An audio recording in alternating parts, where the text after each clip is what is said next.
Hi, welcome back. I'm Brainerror, and today we are playing the demo of NecroNomNomNom, which is an Eldritch horror dating game. And this is a demo for that, and I already love the vibe of this so much. You know that I like the weirder dating games, like speed dating for ghosts, for example. So I'm very much looking forward to seeing what this demo has to offer. It's got little tentacles, the cursor, so cute. Greetings, fellow immersed one, and welcome to Café Relais. I am your host, and it is my honor to be your guide on this special evening in our most unusual establishment, where we serve otherworldly delicacies inspired by the ancient and powerful beings of the abyss. You are beautiful. The art of this is really gorgeous. Our decor is inspired by the original Nightmare Corpse city, complete with authentic cyclopean masonry, still dripping with latent horror. We pride ourselves on the dark and mysterious atmosphere, pungent with the stench of fermented desire. It sets the mood and creates the perfect setting for eldritch beings to mingle and find potential mates. If you're looking for love in the murky depths of madness, then this is the place for you. Come now, let me lead you to your table. Alright, dude. Enter your name. Bum. Ah, yes, I see it here in the ledger. Right this way, Bum.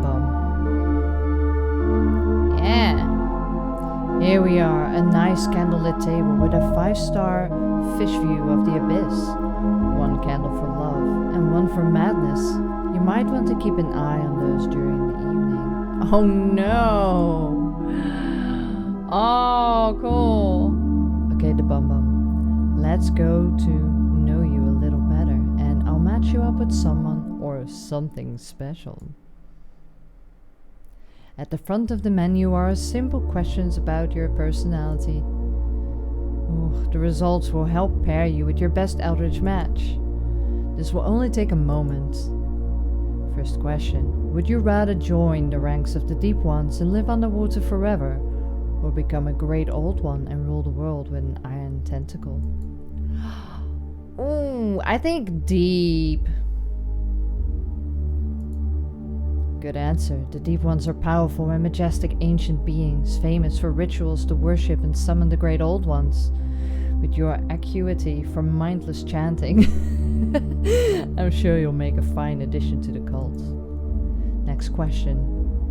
Would you rather watch your loved ones be devoured by an unspeakable horror before you are also devoured, or have to devour them yourself to survive?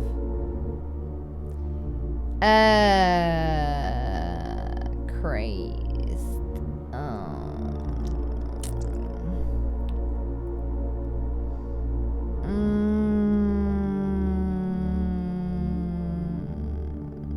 I don't know what is worse.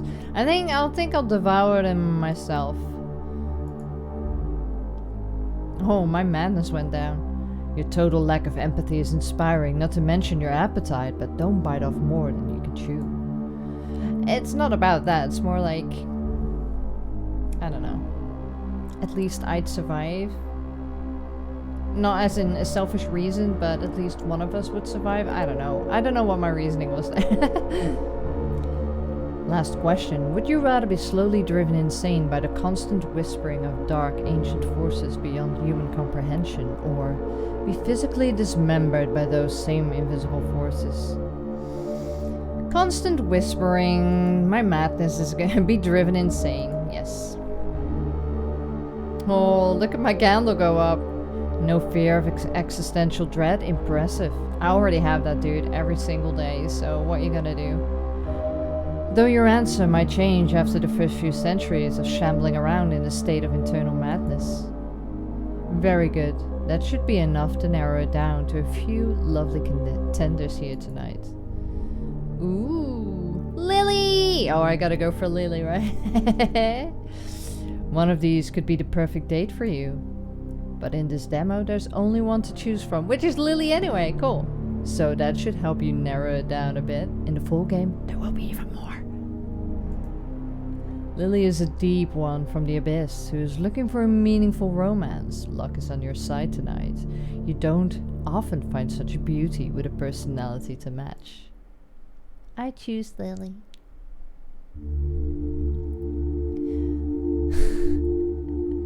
Nice to meet you. My name is Lily Yicklegold.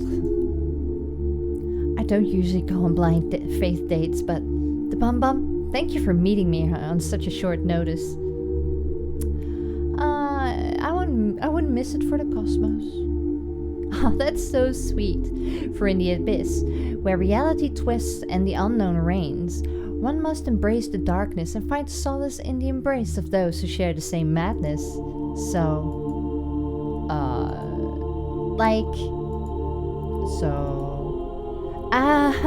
we've arrived at the classic awkward silence. Perhaps we need an icebreaker? Quite right. Have you had a chance to look at the drink menu yet? They have a few of my favorites, although they may be a little pricey. Not so expensive that it costs an arm or a tentacle, but rather a cost you may not fully fathom until it's too late. Don't you just love the unknown? I adore it. Okay, why don't you choose the drinks? Your choice will reveal quite a bit about where the evening together is headed. Dagon's Dream or Miskatonic Mystery Tonic. I'm gonna go for Dagon's Dream. Good, my love went up because I don't want to go any more mad. Great choice. They say Dagon's Dream is made from the congealed fantasies of the great old one himself. His thoughts have been floating in the cosmic ocean for eons, and if they are distilled and foamed properly, you get a creamy, sweet treat. Yeah, that's what I'm all about on dates, creamy, sweet treats. Some people say it makes them feel calm and relaxed. Others say it makes them feel nostalgic. And some say it makes them feel connected to something greater than themselves. How do you like it? I'm having good memories. That's always nice. If you relax into it long enough, you may even remember your evolution through past lives as a fish, knowing nothing but primal fear and hunger. It's a great feeling. But if all goes well, you may yet turn back into an aquatic creature. We'll see. Okay, so now that we've had a chance to get to know each other a little, I feel like we can be a bit more open, right? You can share your darkest secrets with me. Great! I love talking about myself. My idea of the perfect romantic evening starts with a long moonlit stroll on the beach when the lunar phase is just right. Go on. Holding each other's tentacles as assorted sea creatures wash up in foamy green surf, dead from an acrid toxic algae bloom. And slithering into a fetid swampy marsh where we can wrap ourselves around a decrepit, non-Euclidean monolith while chanting ancient passages to summon the great old ones. Truly a perfect evening. I know, right? I was afraid you'd think I wasn't a romantic. However, there's something else I'd like to talk about, but I'm not sure how you will react. It's about to get real, isn't it? I'm also a big fan of knitting. Just knitting? Oh, so cute! Oh, I do other things too. I'm a big fan of crochet. I've made some really nice crochet tentacle hats. They look stylish and terrify the children. I would love one. So what do you think of this place so far? The decor is certainly impressive. I know, right? I love the way the symbols carved in the living monoliths pulse and glow. They get scraped daily to keep the wounds fresh, so the bioluminescent blood of the stones keep responding in a state of trauma. It's so elegant and classy. This place always makes me feel so relaxed, especially if I've had a rough few centuries. Something about the nearby shipwrecks and the eternal gurgling screams of the drowned. It just puts my mind at ease. But I suppose I've always been charmed by the ocean and the frigid terror of its mysteries. There's quite a bit of lore about it in the ancient texts. Lots of details about some particularly unusual creatures down here. noticed a strange creature just recently. There are so many different ones, some that defy description and others that should not be spoken of. But I must say, the most interesting creature I've encountered so far is you, the Bum Bum. Blush. There's the awkward silence again. Now might be a good time to stuff our faces. Love me tendril. So love me tender. Oh, I love it. Why don't you choose an appetizer? I'm gonna go for love me tendril just because of the pun. The art is so pretty.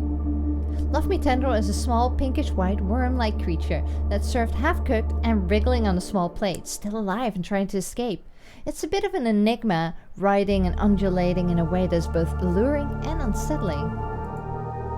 The slimy mucus coating drips and pulls on the plate, and it smells faintly of dead roses decaying in a fetid puddle. You should prepare for the powerful emotions this kind of intoxicating aroma can evoke. The euphoria can be intense, bringing a rush of passion and desire, an almost fanatical love connection with everything around you. For most, it's a powerful aphrodisiac, but for a small population it has no effect. So, does it seem to be affecting you?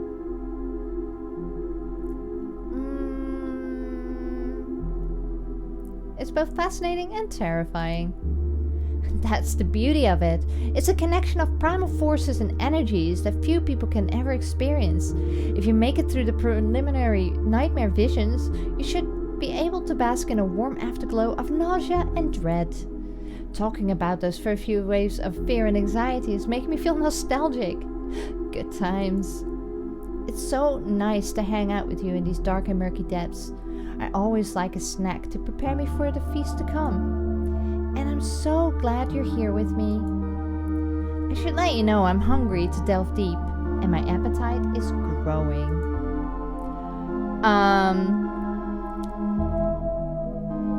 For dinner or something else?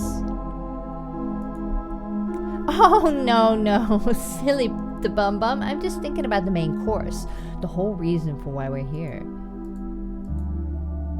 And it's wonderful to share this encounter with you. You're a real treat. I'm not sure I want to be a treat. I'm flattered. Such a cutie. I could just gobble you up. Maybe we should focus on the menu. Quite so. In fact, you are right on point. Have you ever thought about the menu in a deeper sense? Like the menu as a metaphor for life? Perhaps you can enlighten me? Well, you can see, I was thinking it's like a map of our journey through life. The menu is a reflection of the world around us. First we start with a drink, to loosen up and get ready for the adventure. It's like taking your first breath when you enter the world. If I recall, it's more of a scream. Then we have the appetizers, which are the things we do prepare for... Which are the things we do to prepare for the main course. And of course, the main course is a lot of course, too many courses in a row, is the whole purpose of our life. As we've been searching for meaning, we've been preparing for what we want life to be. All of our hopes and aspirations, our dreams and desires, our fears and anxieties, all the shock and horror we've longed for, and the living terror we hoped it would someday be. It's the main event. And finally there's dessert, which is what we do to celebrate the end of our main course. Most people think if we've had enough torment and suffering, we'll get a good dessert. It's a comforting thought. Oh, there's more. But first, let's order the main course. Hopefully we can satisfy our hunger in whatever form we feel the pangs. I wonder what specials they have tonight. The chef lost his mind a long time ago, so the choices are always a surprise, but they're always tasty. The unfathomable burger. Yes, I love the puns. Oh, see, now I have to go for the pun again. Wow, such pretty art. The unfathomable burger confounds the adventurous palate with the exhilaration and uncertainty of falling in love for the first time. Oh, my love is like way up. It's made from the primordial jelly that sloughs off a Shoggoth when it transmutes itself into another form. The congealed discharge, is smashed together to form a patty, which continuously attempts to reform tendrils. They lash out from between two buns covered with caked up slime scraped from ancient cyclopean monoliths. Each bite is a new, uncharted flavor journey, evoking a random feeling from joyful delight to sudden paralyzing horror, much like an acid-resistant larva in your stomach metamorphosing into a beautiful eldritch butterfly. Go on, take a bite. What do you think? The tendrils are dancing with my tongue. With my tongue. The tango of the tentacles is really a dance of the mind. That tangy, briny sensation is only a primitive way you can sense it at the moment, but it's reminiscent of the essence of life beyond the veil of your mortal existence. Now, what were we talking about? I have no idea. Fine. The metaphysics of the menu. Oh yes, I remember. As an ancient dweller of the abyss, I've seen so many people come and go on the endless cycle.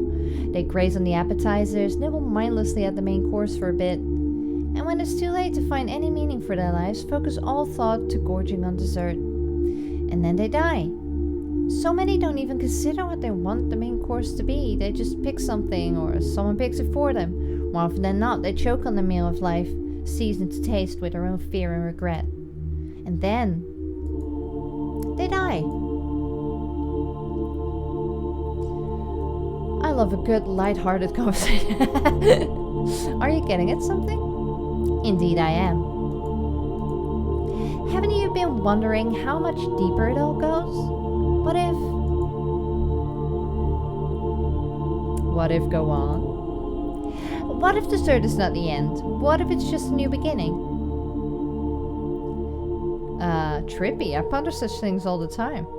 Have you ever had a dessert so dreamy that it just takes you away to another realm? When I think about dessert as a metaphor for a new beginning, I imagine the flavors like a voyage to a new world. It reminds me of that famous quote from the great explorer Christopher Columbus. And the sea will bring new terror, as sleep brings nightmares of the cosmos. For beyond the waves of the sea lies a realm of ancient madness, where cosmic horrors linger in the darkness. Well, I might be paraphrasing a little, but it speaks to something you may not have considered, especially when thinking about the change you might make to your life if you reached a fork on the road and had a chance for a new beginning. What is it? What if choice is just an illusion and everything has already been decided?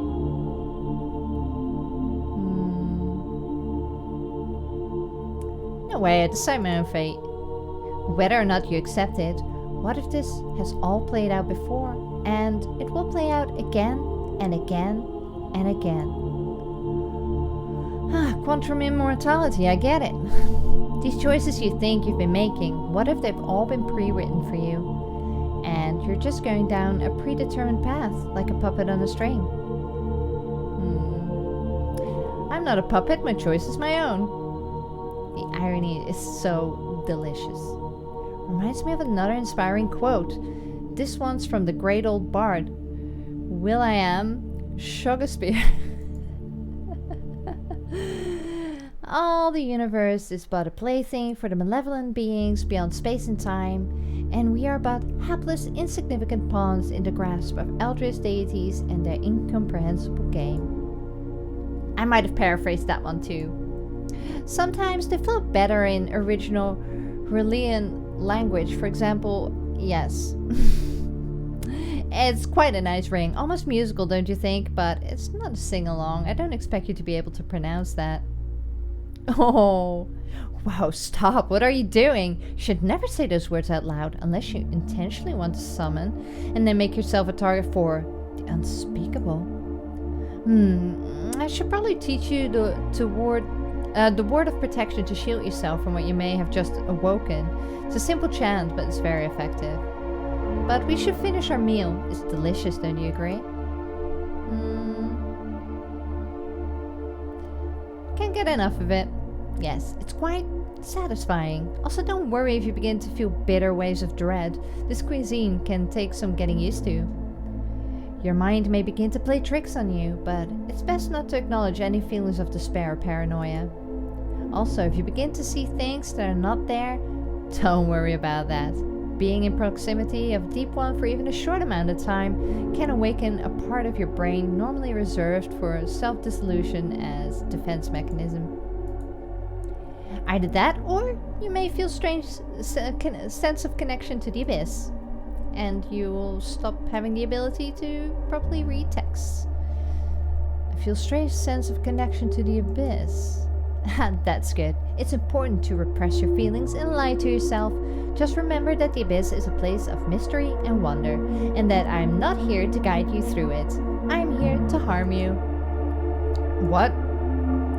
I was saying that I'm here to guide you through it. I'm not here to harm you. I just want to share a little bit of my world with you, to show you the true horrors that lie beyond the veil of your mundane existence.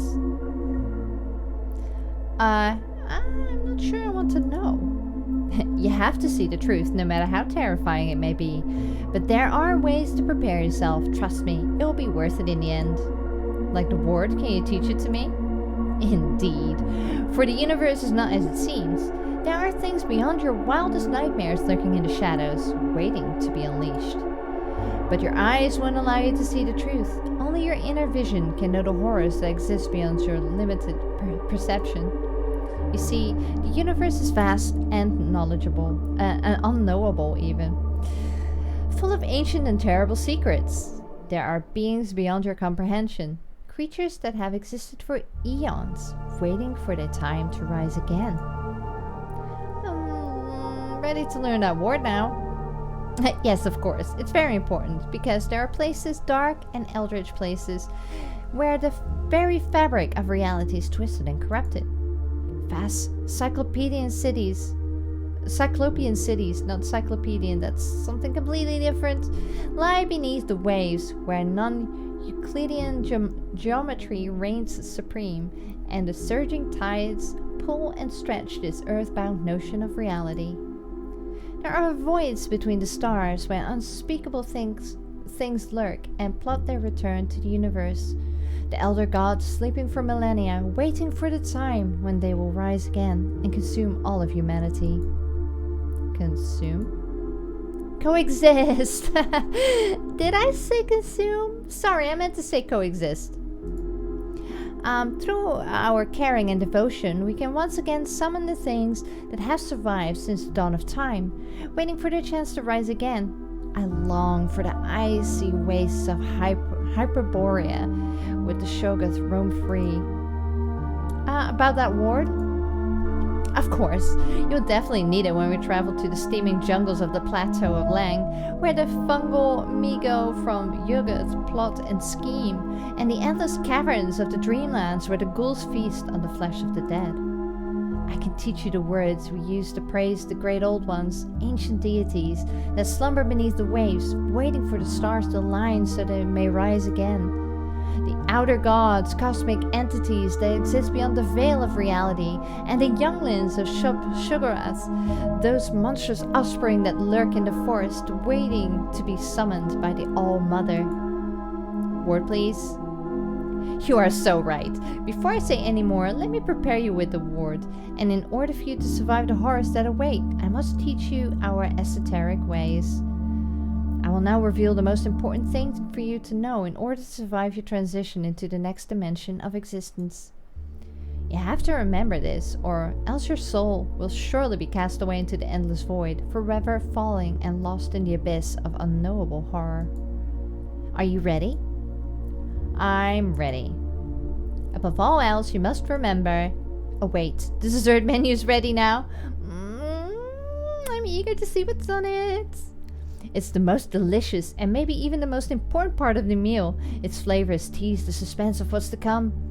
Will it be a sweet, sugary treat or something bitter lurking in the core that foreshadows a sour ending to our encounter? Wait, what was I saying before? I lost track of my thought. You were about to tell me? Oh well, probably wasn't important anyway. Let's see what we have for dessert. non-Euclidean coffee cake, or the all-seeing pie? Which flavor shall we savor? I have to go for the all-seeing pie. Oh, pretty. Whoa, bold choice. With its dozens of eyes, the all-seeing pie can look into your soul, laying bare everything from your past that you've tried to hide from the Jungian shadow. Oh, in your Jungian shadow. With each bite, the taste of this humble pie becomes more intense, as you are forced to see yourself like a mirror from its eyes, where there is no escape from your own unrelenting self-judgment. Some people can't handle owning their past, and will slowly lose their grip on reality until they are completely consumed by guilt. Others will find the experience liberating, as they are able to finally come to terms with their past and move on. What sort of effect is it having on you? I think I'll like another slice. You're a brave soul, aren't you? I can see that your grip on reality is already crumbling, and yet there you are, ready to take a high dive and plunge into the murkiest depths of the Leviathan hole from which few ever climb back out of. I admire that. Well, that was delicious. I'm almost bursting at the gills, but I still have room for one final morsel. Is it me? I know I'm packing cake, but God. Because I'm hungry for more than just food. If you had a choice between giving me your heart or giving me your soul, which would you choose? My heart. I'm afraid I'm not interested in your heart. I want your soul. Someone help! Psych! If only you could see your face right now. Simply adorable. I really could just eat you up. But really, I was just messing with you. It didn't matter what you choose. I was always going to say I wanted the opposite, just to see your reaction. You've been such a good sport, and I think you deserve a reward for your torment. Perhaps eternal life. Yes, that sounds like a good reward for a good sport. You just have to go through one more little thing, but don't worry, you'll be fine now I taught you the word of protection. But you never actually... Alas, we've come to the end of our date. I hope you enjoyed your last meal. Looks like it's time to pay the bill. But the night is still young, and there's more than one way to settle the account. There's a place I know where we can take care of the remaining business. In fact, there may already be a few others there who would like to meet you. Hold my tentacle and let us dive together to the depths of the ocean into the heart of Relay, where you will be welcomed and embraced by my people. Oh, pretty. We want to invite you to join in our ritual and celebrations and become one of us. It's a dream come true, why not? I'm glad you think so. You're ready to join us now, and we are ready to receive you. But there's one more ritual that you must participate in. It's the rite of passage for those who wish to join us. What's the catch? You must be sacrificed to the great old ones. Somehow I always knew. I'm ready. Let's do this. It's about time. In your last several lives, you always fought this part to the bitter end. I'm glad you finally come to terms with your fate. You are now ready to transcend to the next level of existence. Now we raise our sacrificial knives to the churning madness of the cosmic ocean and call upon the great old ones to accept your soul. If you have any strength left in your final moments, you may chant along with us. I cannot say that. What?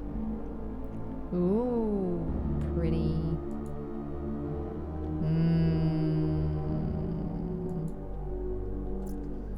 As your life force is drained from your body, you feel your consciousness disappearing into the void. Wow, pretty. The last thing you see is the face of indifference. Then it all goes dark, and there's nothing but eternal, incomprehensible emptiness. You have become one with the end. Thank you for playing this demo version of NecroNomNomNom Eldritch Horror Dating. The demo is limited in choices, story branches and endings compared to the full game. It's just a taste of what's to come.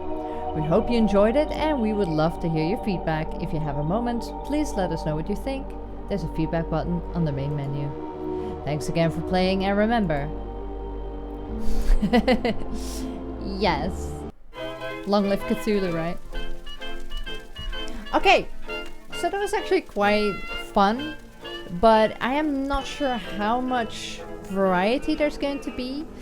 It also reminded me a little bit of Sucker for Love, but with less dynamics. I would like changes in like scenery, maybe some animation in the creatures. I don't know what they've got planned, so it would be interesting to see if there's going to be more to the scenes. But like it said, it doesn't have all the endings, it doesn't have all the story branches and stuff like that, so at least that will be expanded upon. But yeah, I would like to see like changes of scenery as well, like have Lily, for example, in different poses and like her reactions and stuff like that, and it would be more interactive that way. But I really like the dialogue. It's really funny. It's like that unhinged feeling, you know, that you just know that you're screwed because you're a human dating an eldritch horror. But I do wonder if they took inspiration of a Sucker for Love. If you don't know the game Sucker for Love, it's really, really funny. I just never played it on the channel, but if you like a dating game that's unhinged and weird, but also super cute somehow, yeah, check it out. It's also Eldritch dating based. Anyway, thank you so much for joining me on this demo. Let me know what you think, and let me know whether you would like me to play the full game when this comes out. It might be fun. So I really enjoyed the art style especially. It's very impressive, and I think I'll check it out when it comes out. So thank you so much for joining me as always, and I'll see you when I see you.